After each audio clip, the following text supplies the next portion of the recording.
Tackling fare evasion. We're on the front line with enforcement officers as Transport for London tries to catch the fare dodgers, costing them millions.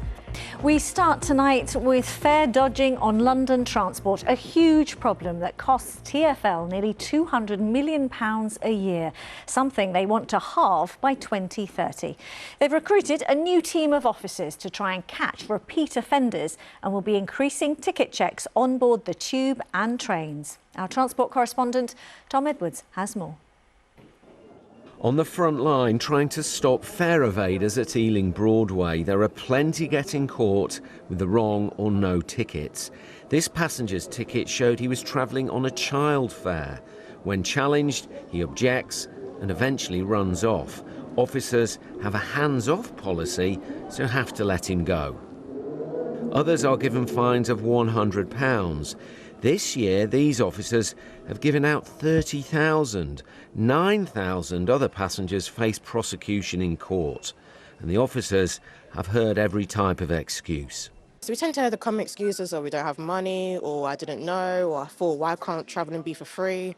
So we tend to hear a range of excuses, to be honest, but we're quite used to it, so we try to explain the reason why everyone should pay for their journey. Number of excuses. One of the main excuses are obviously it's very expensive. We can't afford it, or you can't stop us. Transport should be free, or we don't have money, or I left my Oyster card at home, or I left my bank card at home, and things like that. Yeah. Fare evasion means less money for services and investment, and it's a big problem. It's increased since the opening of the Elizabeth line. Fare evasion costs Transport for London £190 million every year. At the moment, about 3.5% of journeys are not paid for. They're trying to get that down to 1.5% by 2030. Data shows which stations are hotspots. TfL have now also employed a team of investigators to target the most prolific fare evaders. They're also increasing checks on board the trains. It's not a victimless crime at all.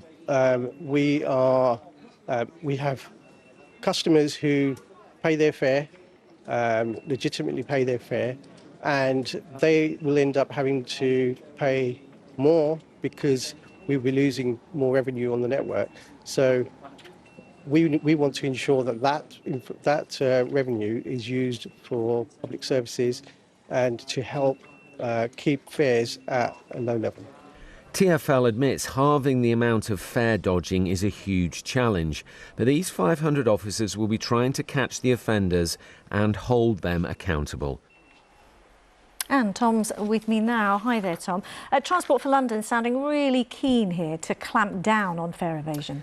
Yeah, I think that's right. And these are big numbers we're talking about. £190 million every year that's being lost. And just to put that in context, the annual revenue for the congestion charge is about the same. So that gives you an idea of how much money is being lost at the moment. And this total, £190 million, it's increased. That's because TfL are now overseeing more passengers since the opening of the Elizabeth line. The one thing they are considering is more infrastructure, more barriers on the Elizabeth line. They've got a lot of open stations there, not as many staff on those stations. That means it's much easier not to touch in with your Oyster card or your contactless card.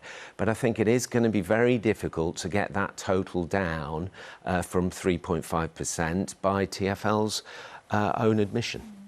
And sort of wider context, is this a problem just with Transport for London? No, it's not just Transport for London. I think every transport operator across the world really has the same problem. Today, for example, we will learn that South Western Railway lost £45 million in fare evasion last year. That's actually slightly more than TfL at 3.9%. TfL's rate is 3.5%. That's 1 in 30 journeys that aren't being paid for.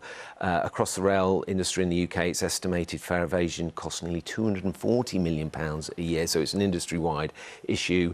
Lost revenue is being missed. That means infrastructure suffers. It also means everyone else who is paying a little bit more. Yeah. Tom, for now, thank you. That's our transport correspondent, Tom Edwards. And you can see more on that story and the efforts to combat fare evasion on London's transport network on the BBC London website. You can see the address there.